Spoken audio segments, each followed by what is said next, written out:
The Last Catholic in America by John R. Powers. Chapter 1. Because. Question 150 from the Baltimore Catechism. Why did God make you? Answer. God made me to know Him, to love Him, and to serve Him in this world, and to be happy with Him forever in the next. Morning flight. Cross country from New York with but one thought in mind: to sell a few million paper cups to a laboratory firm in Los Angeles.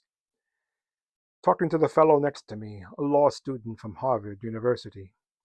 It is the usual pitter-patter conversation that often ferments between passengers of adjoining seats, dribblings of dialogue spaced by half hours of silent negligence. I asked him where he's from.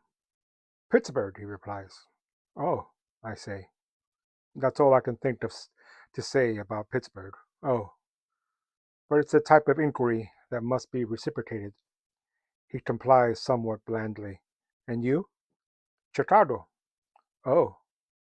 He knows as much about Chicago as I do about Pittsburgh. I asked him if he knows anyone from Chicago. I say it as if I'm on a first name basis with all 4 million of the city's inhabitants. Only one person, he says. A gentleman who used to be a night security guard at my father's department store. His name his name was ah Alex Rummersfeld, I believe. Alex Rummersfeld, I know him. I'm almost shouting. Whenever I get excited, I always talk louder than I should. The Harvard law student who is sitting next to the window kind of turns his back on me and begins looking out the window at the cloudless sky. A stewardess walking by is somewhat startled by my verbal explosion. She stares at me vacantly for a moment, then smiles weakly and moves on. I'm sure that if my head had just fallen off, she would have reacted the same way. Stewardesses are like that.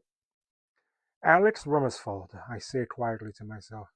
Jesus Christ, I forgot all about him. I turn in my seat toward the Harvard law student. He's a short, squatty guy with huge shoulder blades, right? The Harvard law student continues to gaze out the window. Yes, as I recall, he says. And he had a very odd, disgusting odor about him, right? That brings the Harvard student law that brings the Harvard law student away from his window. Why, yes, he did.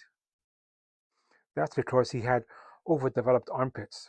He always smelled like that. He even smelled like that on the first day of school. He was only 6 years old. I knew he was the only 6 year old I knew who had fully mature sweat glands. He was an altar boy too. Used to serve Friday night novenas all the time. I relate the facts of Alex Rummersfeld smugly. It's always a pleasure to drop a little history on the ignorant. The Harvard law student isn't impressed. He goes back to staring out the window. 30,000 feet over Ohio, and thoughts of Alex Rummersfeld don't mix well with in one's head, so I try thinking of other things, but it doesn't work. My mind keeps drifting back to Alex Rummersfeld, hundreds of other people as weird as him, including me, and that world we all shared together.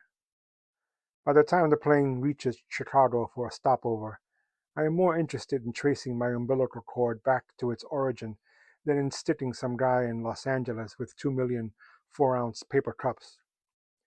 Taking a cab from O'Hare Airport to the south side of Chicago. The cab is approaching a small hill that is topped by cemeteries on either side of the street. As the cab begins crawling up the hill, I yell at the cabbie to stop. Right here? He asked.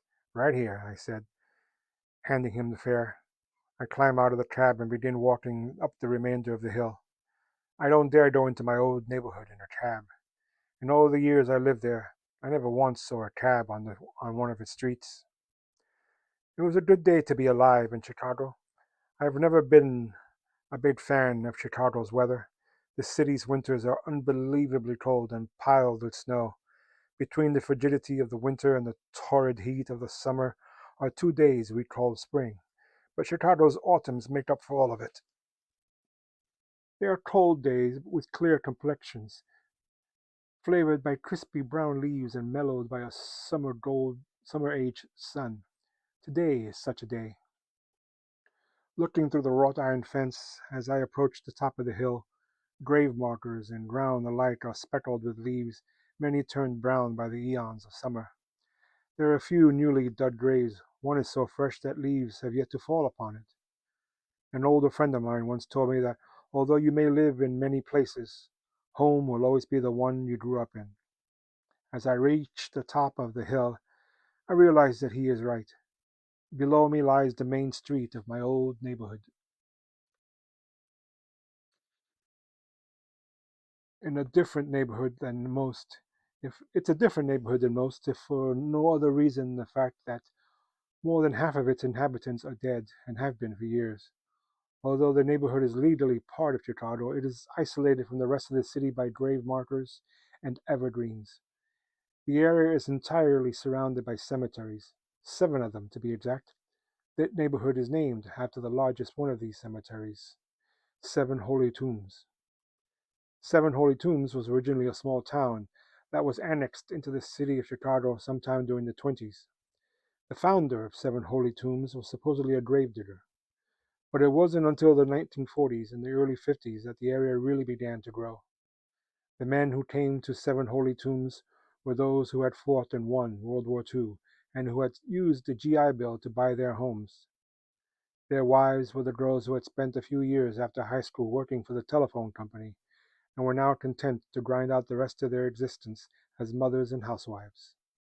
During those years, the white frame two flats and chocolate brown brick bungalows of Seven Holy Tombs supported 2 VFW halls, a Moose Lodge, a Knights of Columbus chapter, 7 music stores, all of which exclusively specialized in teaching the accordion, a 3-story hobby shop, 4 dime stores, 2 custard stands, the world's largest Little League organization, a dozen gas stations, and about 4,000 corner food stores. Although most of the men of the Seven Holy Tombs worked in other parts of Chicago, the vast majority of the residents thought you needed a visa in order to get out of the neighborhood for more than one day at a time. It was customary for the natives upon reaching puberty to marry the girl next door and then to move 2 blocks away. We, the children of Seven Holy Tombs, believed that the edge of the earth lay 2 blocks beyond the cemeteries. Most of the adults felt that it was somewhat farther than that. The young couples who had come to Seven Holy Tombs in the late 40s and early 50s were part of the fuse that ignited the post-war baby boom. Long engagements were their only form of birth control, and that didn't always prove successful either. Through their endeavors, Seven Holy Tombs became the fastest growing community in the country. It was during this time of her adolescence that I, and thousands like me, were born and grew older in Seven Holy Tombs. Then there were 2 major religions in the world, Catholic and public. Catholics went to St. Bastian Grammar School, had long summer vacations, had to get off the sidewalks when a public school kid told them to, since the sidewalks belonged to the publics, and were constantly yelled by adults who would say things like, "I expected better behavior from you Catholic kids, what with all those nuns watching over you." Publics went to Seven Holy Tombs Public School, had shorter summer vacations, were often subjected to lines like, "What can you expect from a public school kid?" glares from adults, and went to a number of different churches in the neighborhood, which, according to the Catholics, were all the same anyway. I noticed few changes as I walked down Main Street. It's 1:15, almost the end of the lunch period. Kids are streaming out of the various dime stores, their arms loaded down with packs of loose leaf paper, pencil sharpeners, and new, unblemished notebooks. In many of the boys' eyes, you can see that good old September enthusiasm. "Yes, sir, this year is going to be different.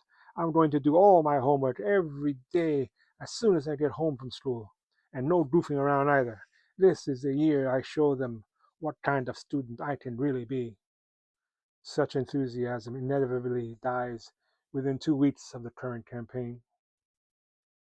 Some of their faces look familiar, probably younger brothers and sisters of the kids I grew up with. Since I'm heading in the same direction, I walk along with them, but my steps but my step is not theirs. I don't have to be in my classroom before the bell rings. With their accelerated pace, they shortly desert me. By the time I reach St. Bastian Parish Complex, which includes the school, convent, the old church, which has been converted into classrooms, the new church, and the rectory, the school bell has rung. The playground is clear.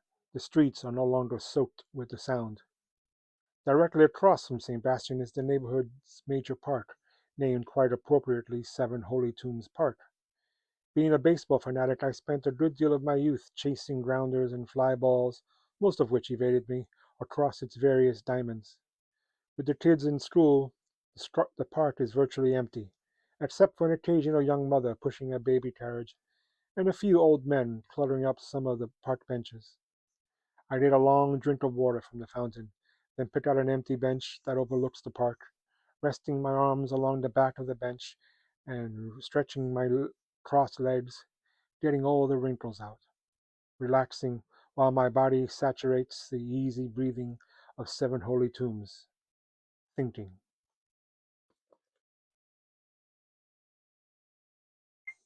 Well, that was the first chapter in John R. Powers' The Last Catholic in America, a writer I never heard of and stumbled upon quite by accident as I was looking for this short story collection by John F. Powers, another Catholic writer of that same period. Well, John R. Powers was born in November of 1945 and died in January of 2013.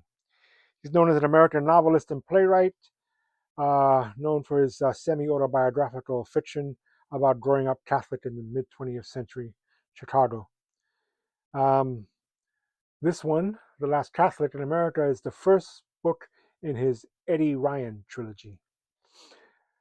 It's a coming of age story with a decidedly Catholic flavor. So you'll have him going over milestones you would expect in such a work: First Communion, First Confession, a young mind grappling with the mysteries of the Catholic faith, not always very successfully, and regular teenage boy stuff like running behind your parents to smoke your first cigarettes and other assorted mischief that boys of that age will get into. Um, it's the first, like I said, the first book of a trilogy. The second one was Do Black Patent Leather Shoes Really Reflect Up? That came out in '75, 2 years after the first one. And in 1977, he concluded the trilogy with The Unoriginal Sinner and the Ice Cream God. Of the three, the second one was the most popular, winning him a Broadway musical, of all things, which featured a lot of the stuff from the first two books. And I think that's pretty cool.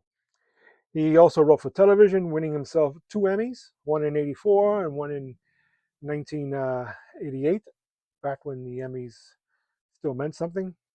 And he wrote a self-help book called Odditude. There's a link in the description to a short 7-minute video with highlights from from his stand-up routine based on that self-help book. Anyway, that's like I said, I highly recommend it. It was a fun read, and I'm looking forward to hunting down the second and third installment in the trilogy. And who knows, maybe I'll even pick up his fourth novel while I'm at it. If you've read any of these, let me know in the comments section. If you read any of his stuff and what you think of it. Uh, as always, if you want to support the channel and what I do here, look for the link in the description to my website where you can check out and hopefully purchase one of my books. Until the next review, I will keep on reading, keep practicing Catholicism until I get it right, and I'll see you soon enough. Adios.